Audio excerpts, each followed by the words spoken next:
আমি বরাবরই স্বাবলম্বী, স্বাধীনভাবে চলাফেরা করতে পছন্দ করি। এসএসসি পরীক্ষার পর থেকেই টিউশনি শুরু করি। যদিও তার কোনো প্রয়োজন ছিল না, আমার বাবা সরকারি একজন ঊর্ধ্বতন কর্মকর্তা, কাজেই টাকা পয়সা আমার কাছে কোনো সমস্যা না। কিন্তু আমি বরাবরই চেষ্টা করেছি নিজে কিছু করতে। আমরা 3 ভাই বোন। বড় ভাই ভাবি বিয়ের পর থেকে আলাদাভাবে নিজেদের সংসার গুছিয়ে নিয়েছেন, যদিও একই শহরে বসবাস। আর আমার একমাত্র ছোট বোন বিথি কলেজে পড়ছে।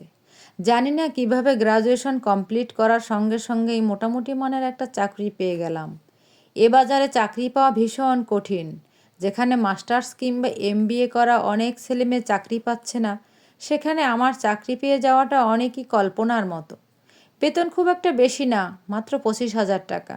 1,500 টাকা হাতে রেখে মায়ের হাতে বাকি টাকা তুলে দিতাম। এমন না যে আমার পরিবার আমার টাকার উপর নির্ভরশীল। আমার পরিবার সচ্ছল, এটা আগেই বলেছি। কিন্তু এতে আমি এক ধরনের আত্মতৃপ্তি পেতাম।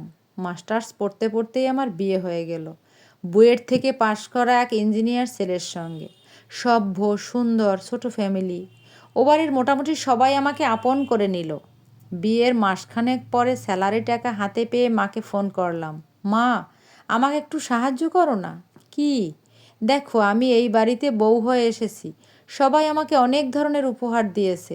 আমারও ইচ্ছে করছে ওদেরকে কিছু একটা দিই, কিন্তু কাকে কি দিব কিছুই বুঝতে পারছি না। তুই কি বেতন পেয়েছিস? হ্যাঁ মা। যা খুশি দে, মেয়ে বড় করেছি, শ্বশুরবাড়ি গিয়েছে। এখন তো আর আমরা পর, শ্বশুরবাড়ির লোকজনের জন্যই তো সব করবে।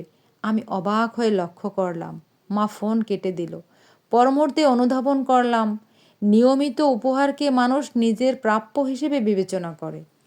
তাই যত কাছের মানুষই হোক না, তাকে বুঝতে দেওয়া উচিত এটা তোমার প্রাপ্য নয়, আমি খুশি হয়ে দিচ্ছি। ভাইয়ার চাকরির সুবাদে প্রায় সারা সপ্তাহে তাকে ব্যস্ত থাকতে হয়, শুধুমাত্র শুক্রবার বন্ধ। আর ওই শুক্রবার ভাইয়া ভাবিকে একটু সময় দেয়, মানে ঘুরতে নিয়ে যাওয়া, একাকী একটু সময় কাটানো। যদিও তারা আলাদা বাসাতেই থাকে। আমিও বিয়ের আগে প্রায় প্রতি শুক্রবার তাদেরকে ছুটি দিয়ে একমাত্র ভাতিজিকে সঙ্গ দিতাম। আমার ভালোই লাগতো। কিন্তু বিয়ের পর সেটি তো আর সম্ভব না। আমার নিজের এখন পরিবার আছে। আস্তে ধীরে লক্ষ্য করলাম ভাবি আমাকে ফোন করা কমিয়ে দিয়েছে। না, ভুল বললাম, আসলে ফোন করেই না। নিজে থেকে ফোন করলেও ব্যস্ত আছি বলে রেখে দেয়। শেষবার যখন কথা বলেছিলাম তখন বলেছিল, এখন তো আর আমাদের জন্য তোমার সময় হবে না, নিজের সংসারটাই মনোযোগ দিয়ে করো। আর আমি সারা সপ্তাহ চুলা ঠেলবো আর বাচ্চা পালবো। কপাল আমার।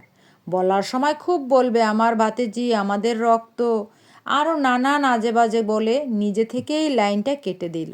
আর আমি অনুধাবন করলাম, আমার আদরের ভাতিজিকে আমার সময় দেওয়া, আদর যত্নে ভালোবাসা দেওয়ার ঘটনাকে তারা সার্ভিস হিসেবে বিবেচনা করেছে, যেটাকে বলা হয় বিনামূল্যে সার্ভিস। এজন্যই বোধহয় মাঝে মধ্যে স্বার্থপর হতে হয়। নিজেও সারা সপ্তাহ ক্লান্তিকর ক্লাস কিংবা অফিসের ফাঁকে একটা দিন বোধহয় আমার নিজেকে দেওয়া উচিত ছিল।